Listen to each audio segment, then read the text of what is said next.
त्यामुळे कायस्थ प्रभू समाज दुखावला गेला. पण हा नुसता मुद्दा दुखावण्याचा नाहीये, त्यांची विधानं चुकीची होती हे पहिल्यांदा दाखवून देणारा राजवाड्यांचा टीकाकार म्हणजे प्रबोधनकार केशव सीताराम ठाकरे. ते म्हणाले की आम्ही आता परमेश्वराकडे राजवाड्यांच्या आत्म्याला चिरशांती लाभो अशी प्रार्थना करत नाही.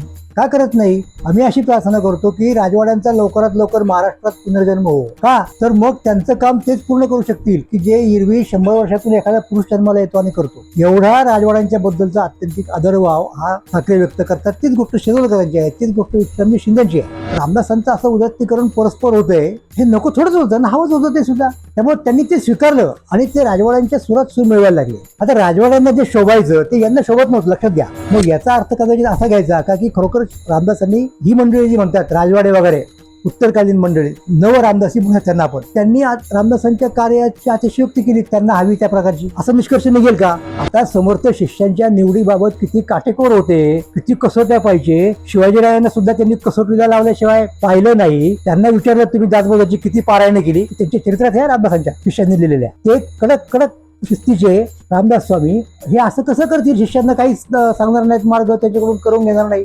एकाएकी कसं ते गेले सगळे शिष्यांचं राजकारण थांबलं? हे प्रश्न उपस्थित होतात ना.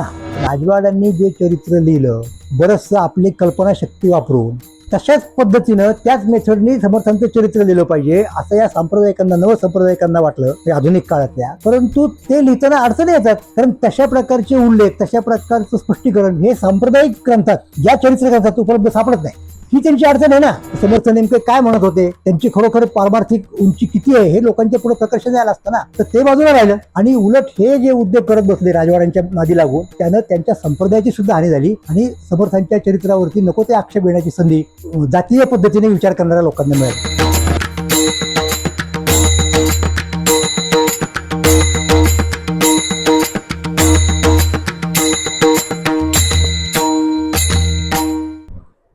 नमस्कार, मी सदानंद मोरे. महाराष्ट्र मंथन अंतर्गत वारकरी दर्शनमध्ये आपणा सर्वांचं मनापासून स्वागत करतो. मला असं आपल्या निदर्शनास आणायचं आहे की इतिहासाचार्य राजवाडे यांच्यावर त्या काळच्या लोकांनी म्हणजे विद्वानांनी अभ्यासकांनी टीका केली, भरपूर टीका केली आणि आज मी सुद्धा त्यांच्यावरती टीका करतोय. पण हे का करावं लागलेलं आहे? त्याचं कारण असं आहे की शेजवळकरांनी दाखवल्याप्रमाणे म्हटल्याप्रमाणे की मोठ्या लोकांच्या चुका सुद्धा मोठ्या असतात आणि त्याचे परिणाम सुद्धा जास्त भयंकर असतात सामान्य लोकांच्या चुकातून जे निष्पन्न होतील त्यापेक्षा. पण याचा अर्थ असा अजिबात घ्यायचं कारण नाही की या टीकाकारांना त्यांच्याबद्दल आदरभाव नव्हता. मी तुम्हाला सांगतो, त्यांच्याबद्दलचा अत्यंतिक आदरभाव जर कुणी व्यक्त केला असेल तर त्यांचे पहिले टीकाकार, पहिले म्हणजे मी का म्हणालो पहिले, की राजवाड्यांनी कायस्थ प्रभूंच्या संबंधी काही बेजबाबदार विधानं केली आणि ती भारतीच्या संशोधक मंडळात निबंध वाचनात नंतर लिखाणात त्यांच्या पुढे आली ती लिखाणं ती विधानं सगळी.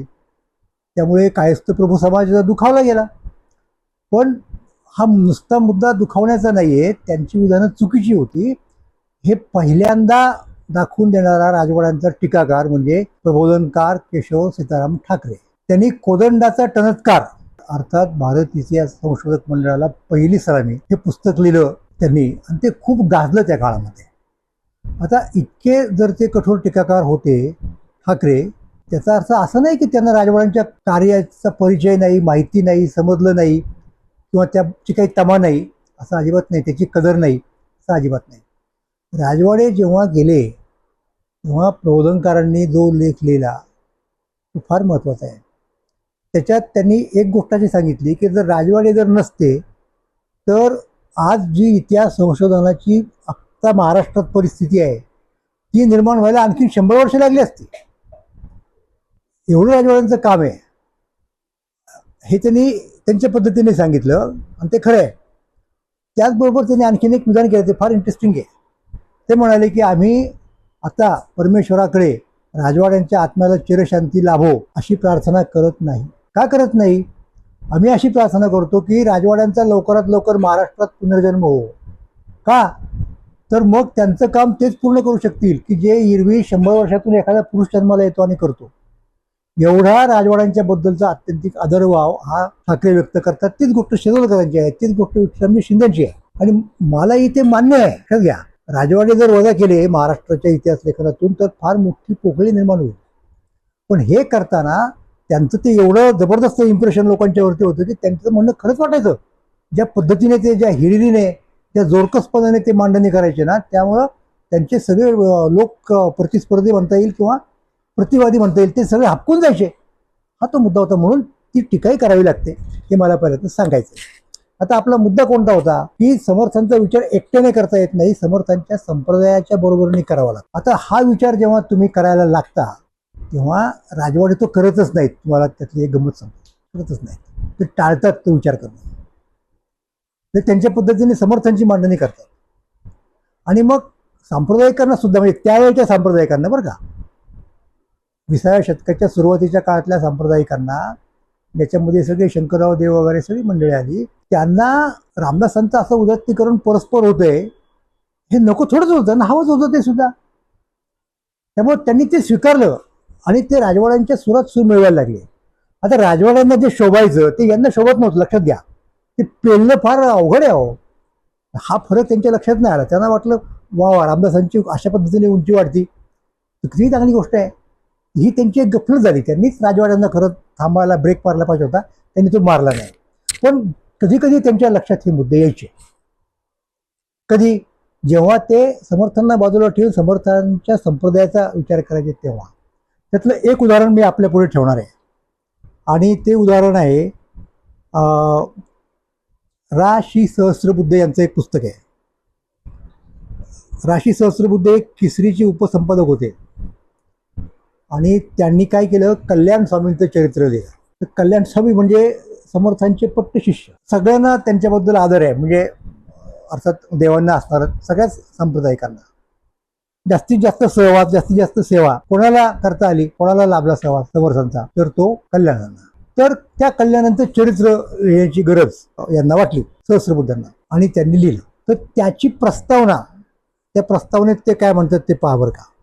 आता सगळ्यांना माहिती आहे की समर्थांची चतुःसूत्री जी आहे ना, मुख्य ते हरिकथा निरूपण, दुसरे ते राजकारण, चौथे ते सांगोदपन सर्वांविषयी वगैरे वगैरे वगैरे काय असेल ते. तर त्या संदर्भामध्ये यांना असं म्हणावं वाटलं सहस्त्रबुद्धांना की समर्थांनी लोकजागृतीसाठी जी चतुःसूत्री निर्माण केली त्यापैकी मुख्य हरिकथा निरूपण यावरच त्यांच्या शिष्यांनी व इतर महंतांनी आणि त्यांच्या शिष्य संप्रदाय मंडळांनी भर दिल्यामुळे समर्थ संप्रदायाची अतोनात हानी झाली. सर्व महंतांचे लक्ष हरिकथा निरूपणाकडे केंद्रित झाले. राजकारणाकडे परिस्थितीनुरूप कोणीही लक्ष पुरवले नाही. उद्धव स्वामी, दिनकर स्वामी, गिरधर स्वामी व इतर महान महंत समर्थानंतरच्या स्वातंत्र्याच्या धामधुमीत हयातच होते. शिरगाव मठाधिपती कल्याणांचे बंधू दत्तात्रय स्वामी यांच्या 2 शिष्यांनी बडोदा व ग्वाल्हेर येथे मठ स्थापन केला होता. मठाला उत्पन्न मिळवून रामनवमी सारखे उत्सव, महोत्सव व जयंत्यादी कार्यात पैशाचा वेच केला. लोकांमध्ये केवळ धार्मिक भावना वाढवण्यापेक्षा त्यांच्या हातून जास्त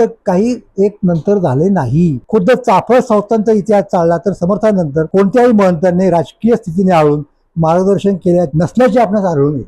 एक केलेलं आहे, मी ते नंतर कधीतरी सांगेन, आत्ता नाही सांगत ते. आणखी पुढे समर्थांच्या पश्चात त्यांच्या जोमाने, कर्तव्यदक्षतेने, साक्षेपणे व देशकाल परिस्थिती ओळखून लोकजागृतीचे कार्य कोणीही करू शकले नाही. इतकंच नव्हे तर दिनकर स्वामी, गिरधर स्वामी, आत्माराम महाराज यांच्यासारखे ग्रंथकारही चाफळ संस्थांच्या परंपरेत निर्माण झाले नाहीत. हनुमंत स्वामींनी केवळ बखर तयार करून घेण्याचे श्रम मात्र केले. समर्थांच्या पश्चात 30 वर्षे दिवाकर प्रभृती शिष्यांनीच मठाचा कारभार चालवला होता, पण राजकारणाकडे त्यांचे लक्ष असावे असे दिसून आले नाही. आता हे नंतरचे शिष्य, पण खुद्द कल्याण म्हणजे ऍक्च्युली एखादा चांगला शिष्य असतो ना, सत शिष्य म्हणतात त्याला, त्याच्यासाठी मराठीमध्ये कल्याण शिष्य अशी फ्रेज रूढ आहे. एखादा जर शिष्य चांगला असेल गुरुच्या एखाद्या अनेक शिष्यांच्या पैकी तर त्याला कल्याण शिष्य म्हटलं जातं. मग सहस्त्रबुद्धे हे सांगतात कल्याणांच्या वरती रोख आलाच आपोआप, कारण चरित्र कल्याणांचं लिहितात ना. हा एवढा प्रपंच करण्याचं कारण एवढेच की समर्थ हयात असे पावतो शिष्य कामाला जुंपले जात व त्यांच्या मार्फत बऱ्याचशा तजविजा होत. कल्याण स्वामी समर्थांच्या अंतेवासी शिष्यांपैकी एक मोठे अधिकारी होते. समर्थांच्या खालोखाल सर्व महंत कल्याण स्वामींना मान देत. शके 1600 पासून तर शके 1636 पर्यंत कल्याणांचे वास्तव्य डोमगावी होते. त्यामुळे त्या स्थानाचे आज मितीस महत्व आहे. त्यांनीही म्हणजे कल्याण स्वामींनी आपल्या पुढील आयुष्यात राजकारणाकडे पाठ वळवली असे मोठ्या खेदाने म्हणावेसे वाटते.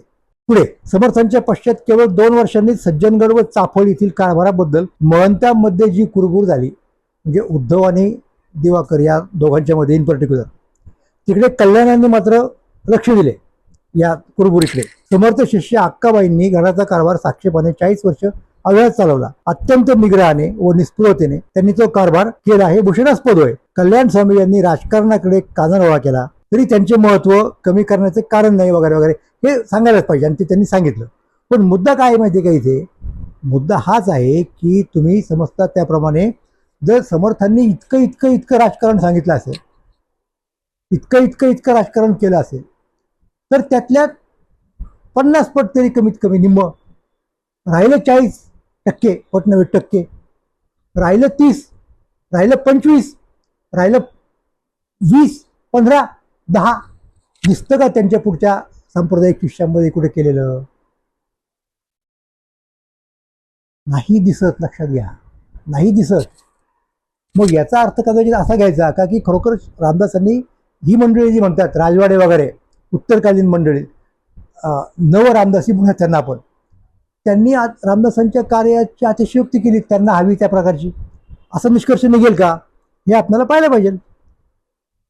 मग हे झालं प्रस्तावनेमधलं म्हणणं. पुढे शेवटच्या जवळजवळ प्रकरणामध्ये 9व्या प्रकरणामध्ये सहस्रबुद्धे असं लिहितात की परिस्थिती सापेक्ष राजकारणाची धुरा बाळगली जाते. कल्याण स्वामींनी समर्थांच्या नंतर या राजकारणाच्या धकाकीच्या मामल्यामध्ये लक्ष दिले नाही असे म्हणताना कठीण आहे. तरी प्रॉब्लेम आलाच ना.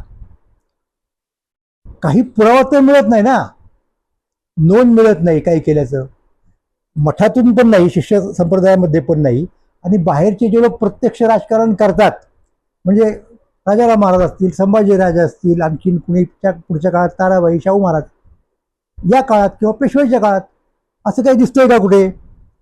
तर दिसत नाही. म्हणजे निदान यांच्या बाबत तरी.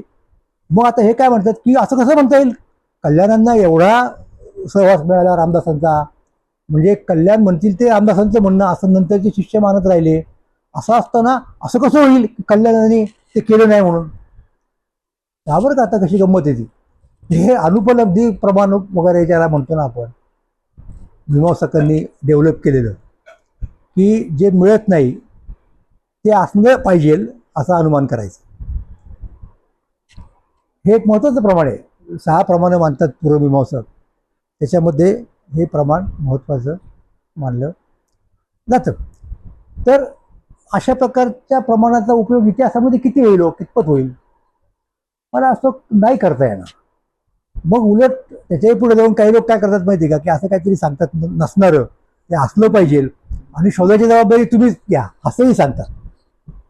असेही काही लोक आहेत, त्यांच्याबद्दल आपल्याला पुढे मागे बोलावं लागणार आहे. पण आता त्यांचं म्हणणं असं आहे सहस्रबुद्धांचं की केलं असेल पण आपल्याला माहीत नाही, आपल्याकडे पुरावा नाही, तो पुढे मागे मिळेल असो. पण आज जी साधन सामग्री उपलब्ध झाली आहे त्यावरून हे अंग त्यांनी काही कारणाप्रित्यर्थ कक्षेबाहेर टाकले असावे असे म्हणणे भाग आहे. हे कबूल करावं लागतंय सहस्रबुद्धांसारख्या कल्याणांच्या अत्यंत जवळच्या वगैरे वगैरे लोकांना, ही आपल्याला सांगण्याची मला गरज वाटते. पण आता पुढचा मुद्दा तिथे असा येतो की हे एवढे महत्त्वाचे जे लोक आहेत, आता सहस्रबुद्धे हे काही पहिल्या फळीतले मानले जात नाहीत समर्थ संप्रदायिकांमध्ये किंवा समर्थ संप्रदायाच्या अभ्यासकांमध्ये. पण जे पहिल्या फळीचे मानले जातात किंबहुना पहिल्या फळीचे सुद्धा सेनापती होते ते कोण? तर ते अर्थात समर्थ भक्त शंकर श्रीकृष्ण देव. तर आता शंकरराव देवांनी ज्या वेळेला समर्थांचं चरित्र लिहिलं त्यावेळेला त्यांनी राजवाड्यांनी प्रतिपादन केलेला सिद्धांत हा ग्राह्य धरून केलेला आहे. त्या सिद्धांताच्या नंतर काय आपत्ती येतील, म्हणजे सैद्धांतिक पण आणि प्रत्यक्ष व्यवहारात पण, हे त्यांच्या लक्षात नाही आलं त्या काळामध्ये. व्यवहारातल्या आपत्ती म्हणजे त्याच्यातून निष्पन्न होणाऱ्या अंगावरती येणाऱ्या त्याला आपत्ती हा शब्द हिंदी भाषेत नाही असं घ्या, सध्या त्याच्यामध्ये त्याला आपत्ती म्हणतात लोक कधी कधी, मराठीत तो आहेच. पण त्याच्यातनं काय पुढे निष्पन्न होईल, बरे वाईट निष्कर्ष लोक कसे काढतील, त्याचा परिणाम कसा होईल सिद्धांतावरती आणि व्यवहाराच्यावरती, व्यवहारावर जो परिणाम झाला तो चक्क ब्राह्मणेतर वादात त्याचं पर्यवसन झालं किंवा त्या वादाला खतपाणी मिळालं. हा झाला व्यावहारिक. पण सैद्धांतिक पातळीवरती सुद्धा आपण बघतो ना, मी तुम्हाला म्हणालो की राजवाड्यांच्या मध्ये ते जे पेलण्याचं सामर्थ्य होतं ते कुठल्याही या संप्रदायामध्ये नव्हतं. त्यामुळे त्यांनी केलेले प्रयत्न प्रसंगी हास्यास्पद झालेले आहेत. मग आता हा प्रश्न जसा यांच्यापर्यंत आला की नाही, की कल्याणासारखा माणूस कसा भाग घेत नाही राजकारणामध्ये समर्थांना फॉलो करून, घेतच असला पाहिजे. मग त्या दृष्टीने प्रयत्न केले पाहिजेत. आता हे पुस्तक 1964चं आहे. मग किती वर्ष झाली त्याला आता बघा ना तुम्ही, 70-80 वर्ष झाली जवळजवळ. नाही या काळात काही शोधून काढलं कोणी, कल्याणांनी काय केलं. आणि देवांच्या पुस्तकाला तर आता 100 वर्ष होत आली. नाही काढता आलं, नाही काढता आलं कारण काही नव्हतंच केलेलं ना. आता त्यांनी ते केलं नाही याचा एक दुसरा अर्थ काय होतो, शिष्यांनी ते केलं नाही याचा दुसरा अर्थ सुद्धा काढणारे लोक आहेत. बघा बरं का, श्रीपाद महादेव माटे हे महाराष्ट्रामध्ये एक महत्वाचे विचारवंत लेखक होऊन गेले. ते झालं किंवा नंतर पुग सहस्रबुद्धांच्या सारखे लोक झाले. त्यांनी काय मांडणी केली माहिती का, की समर्थांच्या शिष्यांनी समर्थांचा पराभव केला. आता समर्थ शिष्यांच्या निवडीबाबत किती काटेकोर होते, किती कसोट्या पाहिजे. शिवाजीराजांना सुद्धा त्यांनी कसोटीला लावल्याशिवाय पाहिलं नाही. त्यांना विचारलं तुम्ही दासबोधाची किती पारायणे केली, त्यांच्या चरित्रात आहे रामदासांच्या शिष्यांनी लिहिलेल्या. ते कडक कडक कडक शिस्तीचे रामदास स्वामी हे असं कसं करतील, शिष्यांना काहीच सांगणार नाहीत, मार्ग त्याच्याकडून करून घेणार नाही. एकाएकी कसं ते गेले सगळे शिष्यांचं राजकारण थांबलं. हे प्रश्न उपस्थित होतात ना. या प्रश्नाचं उत्तर यांच्याकडे असं आहे, केलं असलं पाहिजे, पण ते उत्तर नाही होऊ शकत. आणि अशाच प्रकारची पंचायत परत सहस्रबुद्धे सोडा, पहिल्या फळीतल्या रामदासी मंडळींच्या अलीकडच्या काळातल्या शंकर श्रीकृष्ण देवांचे त्यांचे सेनापती, त्यांची सुद्धा हीच परिस्थिती झाली. ती मला तुम्हाला या संदर्भात दाखवायची आहे. आणि त्यांनी जे पुढच्या काळात पुस्तक लिहिलं की नाही, ते त्रिखंडात्मक श्री समर्थ चरित्र आहे. श्री समर्थ चरित्र हे त्याचं नाव. 3 खंड. धुळ्याच्या सत्कारोत्तेजक सभेने ते पहिल्यांदा प्रकाशित केलं वगैरे वगैरे त्रिखंडात्मक. आणि नंतर ते केशव भिकाजी ढवळे मुंबईचे प्रकाशक यांनी ते प्रकाशित केलं. तर तत्पूर्वी सुद्धा देवांची समर्थनिष्ठा, त्यांची कार्यपद्धती, त्यांची धडपड, त्यांचे प्रयत्न पाहून अनेकांचा त्यांना आग्रह होईल की तुम्ही समर्थ चरित्र लिहा, तुम्ही समर्थ चरित्र लिहा. राजवाड्यांनी नुसती दिशा दाखवलेली आहे, पण प्रत्यक्ष संपूर्ण चरित्र लिहिलेलं नाही. तर देव म्हणायचे की नाही, माझी तेवढी तयारी झालेली नाही, तेवढी साधन सामग्री नाही. पण शेवटी ते त्या भरीस पडले आणि त्यांनी ते चरित्र लिहिलं. तर त्या चरित्रात ते काय म्हणतायत हे आपल्याला पाहायचं आहे. म्हणजे आपल्या लक्षात तो प्रश्न नेमकं काय, ती समस्या नेमकी काय हे येऊ शकतं. तर आता त्या चरित्र लिहायला जर गेलो आपण, तर त्या चरित्र लेखनाचा पहिला पुरावा, दुसरा पुरावा, तिसरा पुरावे लागतात ना. आणि त्या पुराव्यांचे म्हणजेच साधन सामग्रीचं वर्गीकरण करावं लागतं की अव्वल दर्जा कोणाला द्यावा, दुय्यम कोणाला मानावं. मग त्या 2 साधनांमध्ये जरा विसंगती आढळली तर कोणाला प्राधान्य द्यावं, की तिसऱ्या एखाद्या साधनाच्या माध्यमातून त्या विसंगतीचा परिहार करावा. तत्व समन्वयात या ब्रह्मसूत्र भाष्यावरच्या म्हणजे ब्रह्मसूत्राच्या बाजारायणी न्यायानं हा प्रश्न पडतो. तर देवांचं काम हे नक्कीच होतं की प्रस्तावनेमध्ये आपण आपली मेथोडॉलॉजी काय आहे आणि आपली साधनं काय आहेत, तर ते त्यांनी प्रामाणिकपणे सांगितलं. पण ते पहा बरं का आता कसं सांगतात हे तुम्हाला मी या ठिकाणी सांगतो. पहिला मुद्दा आहे की श्री हनुमंत स्वामीकृत श्री समर्थांच्या बकरीचे मधवर अनंत उपकार आहेत. ऐतिहासिक दृष्ट्या तिचे प्रामाण्य कसेही असो. आता बघा, पहिल्याच घासामध्ये मक्षिकापात म्हणतो आपण. कॉन्फिडन्स नाही ना, असं म्हणायचं कारण काय, राजवाड्याचं कधीच म्हटले नसते, ठासून म्हटले असते. तर देव विचारे एक बॅकफुटवरती जातात. ऐतिहासिक दृष्ट्या तिचे प्रामाण्य कसेही असो, प्रथम तिने माझे मन श्री समर्थ चरणाकडे वेधून मला कायमचे ऋणी करून ठेवलेले आहे. दादा महाराज मला एकदा म्हणाले, निष्ठावंत रामदासी होते दादा महाराज नावाचे, बडोद्याचे. ते काय म्हणायचे की जसे रोज श्रीमद ग्रंथराज दासबोधातील 2 समास व श्री श्लोक मनाचे 11 नित्य नियमाने वाचावायचे, तसाच प्रत्येकी नियमाने बखरीतील काही भाग क्रमशः वाचित जावा. मीही सर्वांना नम्रतापूर्वक सुचवेन की काय चिकित्सा करायची असेल ती पुढे करा. आधी भक्तिभावाने बखर वाचा, ती वाचून समर्थ चरणी तुमचे भक्तिप्रेम जडले की मग करवेल तेवढी चिकित्सा साऱ्या जन्मभर करा. असं एकदा प्रेम जडले की चिकित्सा होत नाही हो. चिकित्सकाला स्वतःला कुठेतरी बाजूला ठेवावं लागतं. प्रसंगी ते प्रेमावर सुद्धा मात करावी लागते, असं काय झालेलं दिसत नाही. मग ते असं म्हणतायत, मग त्यांनी ते मान्य केलं की समर्थ वाघ देवता मंदिरात बकरीच्या ज्या अनेक प्रती आहेत त्यावरून दिसतं की बकरीवर अनेक संस्कार केले गेलेले आहेत. ते कसे गेले, काय केले, हे हे मी तुम्हाला नंतर सांगणार आहे. पण ती बकर एकाती नाहीये, एका काळात लिहिलेली नाहीये, ती अशी इव्हॉल्व्ह होत गेलेली बकर आहे. आणि अशा प्रकारच्या पुस्तकांचं काय होतं वगैरे हे तुम्हाला मला वेगळं सांगायला नको. तर माझ्या अल्पमतीला हे बाय बाय बा अगदी त्यांनी, पण ते प्रामाणिक आहेत. शंकरराव श्रीकृष्णदेव हे पूर्ण प्रामाणिक आहेत. त्यांना माहिती आहे की समकालीन लोकांनीच आक्षेप घेतले होते. या बकरीवरती आक्षेप घेणारे जे लोक आहेत ना, ते त्या काळातले लोक होते. म्हणजे बखर लिहिली जात असताना त्या काळातले लोक होते आणि त्या काळातल्या लोकांनी स्वच्छ नोंद केलेली आहे. मी तुम्हाला दाखवूनच देतो काय प्रॉब्लेम येतो. हे श्री रामदासची संशोधन प्रथम खंड आहे. हा परत देवांनीच काढलेला आहे. तर त्या खंडामध्ये एक पत्र आहे. खरं तर अनेक पत्र आहेत आणि हे त्यांना जाम मधल्या दप्तरातनं मिळालेले आहेत, म्हणजे ते ऑथेंटिक आहेत. समर्थांच्या जे जन्मस्थान जाम, जालना जिल्ह्यातलं आजच्या, आणि तिथे मोठे आहे. तर तिथे पत्र मिळाली. तर काय झालेलं आहे पत्रांचं की एकूण 3 टप्प्यात ही बखर अशी उत्क्रांत झाली. आणि ती उत्क्रांत होताना संबंधित लोकांनी आक्षेप घेतला. त्यातलं एक पत्र इथे बघा. ते पत्र कोणाचं आहे की हे बघा, राजश्रिया विराजित राजमान्य राजश्री दाजीराव स्वामीचे सेवेसी यशवंतराव कासी साष्टांग नमस्कार विनंती उपरी येथील कुशल जाणून स्वकीय शुद्ध कुशल लेखन करीत जावे. विशेष राजश्री रंगोपंत दादा यांनी श्री रामदास स्वामीचे चरित्राचे बंध 165 नवीन केले आहेत. त्यास हे बंध आम्हास पाहावयास म्हणजे प्रति करून माघारी पाठवून देऊ. व दासबोधाचे दशक आमच्यापाशी आहेत. 16 पासून 19 पर्यंत 4 पाठवून द्यावे. त्याची प्रति करून पाठवून देऊ. बहुत काय लिहावे ही विनंती. चिरंजीव राजश्री नारोपंत नाना व रावजी यास आशीर्वाद उपरी. म्हणजे काय की ते त्याच्यावरती हात कोणाचा फिरला, त्याच्यावरती हात फिरला हा कोणीतरी रंगोपंत दादा यांचा फिरला. मग तिथे त्यांचे आक्षेपच या लोकांचे त्याच्यावरती काही. मग ते असं म्हणतायत त्या संदर्भामध्ये की हे आम्हाला दाखवलं पाहिजे, आमच्याकडून ते व्हेरीफाय करून दिलं पाहिजे वगैरे वगैरे, आम्ही त्याचं उतरून घेऊ, अशा अनेक गोष्टी त्याच्यामध्ये आहेत.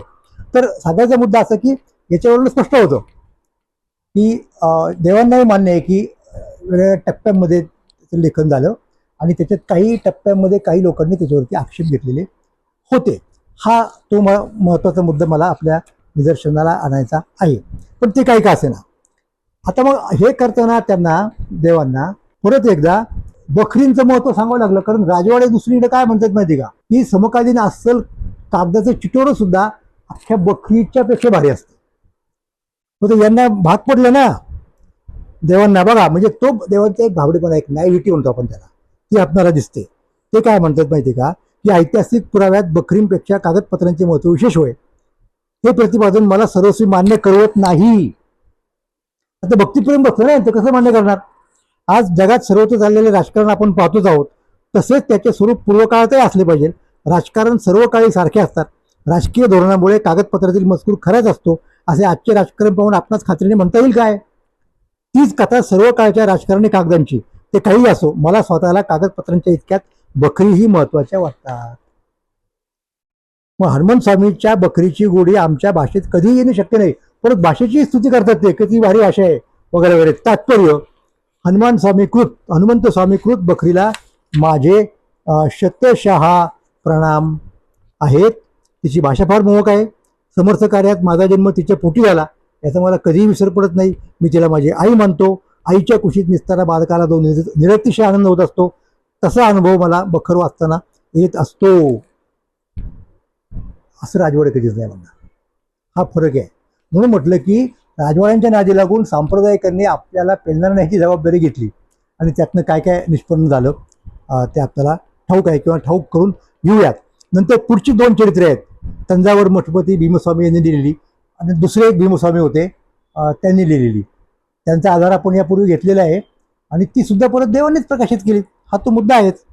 त्याच्यानंतर आणखीन त्यानंतर मला स्मरण होते स्वानुभव दिनकर या अप्रतिम प्रतिबोध ग्रंथाचे करते तिसगाव मठपती दिनकर यांचे आणि त्यांच्या नुसत्या स्मरणाने माझे मन उल्लसित होते. पावर का आता खरं इथे हा मुद्दा आणण्याचं काही कारण नव्हतं, पण देव इतके उचंबळून आलेले आहेत ना, आणि त्यांनी आपल्या स्वभावाचं वर्णन स्वतःच केले की मला पोटात काही ठेवता येत नाही, फार तर वर्षभर ठेवीन, मग ते मी बाहेर टाकतो वगैरे वगैरे वगैरे. आता दिनकरांच्यावरती समर्थांची कृपा झाली वगैरे वगैरे, आणि हा स्वानुभव दिनकर ग्रंथ त्यांनी समर्थांच्या पश्चात 13 वर्षांनी पूर्ण केलेला आहे. असो, पण आता यांची तक्रार काय बघा, हा ग्रंथ अत्यंत भारी आहे, उत्तमच आहे, पण एक गोष्ट अशी सांगायला पाहिजे की तो सुद्धा यांनीच प्रकाशित केलाय परत देवांनी. आणि तिथे आता मुद्दा असा आहे, काय मुद्दा आहे की 16 कलाप आहेत या ग्रंथामध्ये, प्रत्येक कलापाची 5-5 किरण आहेत. समर्थांवरती श्रीरामाची कृपा कशी झाली, आपणावर समर्थांची कृपा कशी झाली याचं विवेचन नवीन आहे वगैरे वगैरे. पण त्यामुळे माझा जीव कासावीस होऊन दिनकरांचा मला राग आला. आता हा ग्रंथ एवढा भारी, इतका चांगला, इतका महत्वाचा, हे वारंवार सांगतायत, पण तरी त्यांना दिनकरांचा राग काय येतो हे मी तुम्हाला सांगतो.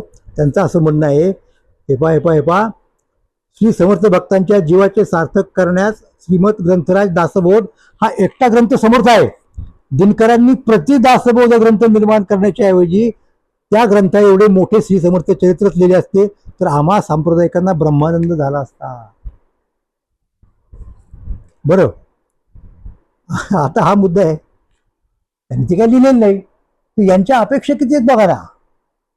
जे लिहिलं ते महत्वाचं आहे, त्यांनीच प्रकाशित केलं, त्याची स्तुती केली, पण जेव्हा चरित्र लिहायचा प्रसंग आला त्यांच्या लक्षात आलं की याची काय गरज होती, दासबोधात सगळं येऊनच गेलेलं आहे ना, हा प्रतिदासबोध का करतात निर्माण, त्यांनी चरित्र लिहायला पाहिजे होतं, सहवासामधले होते.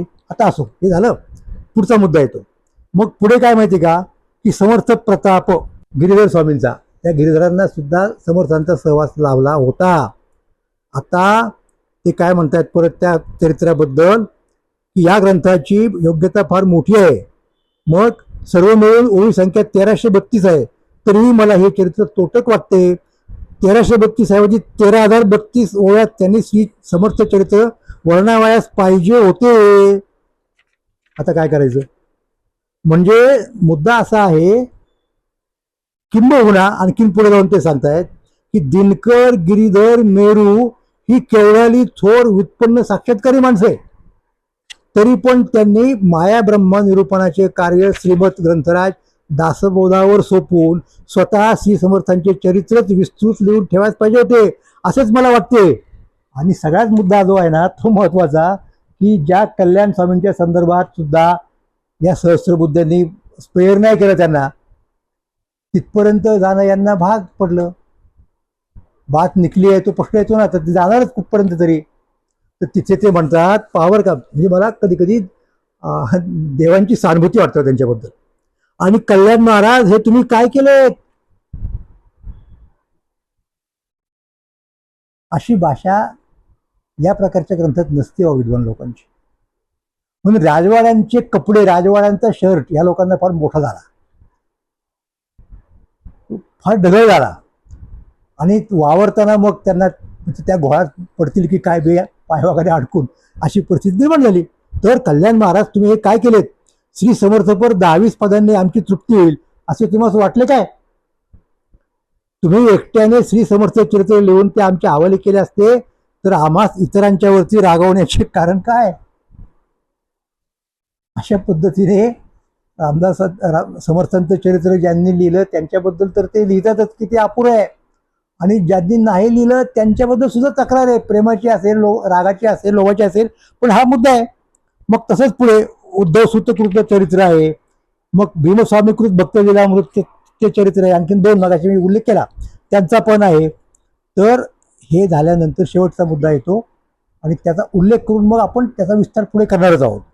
उपलब्ध असलेल्या श्री समर्थ चरित्रात श्री दास विश्रामधाम हे त्यांचे अतिप्रचंड चरित्र होय.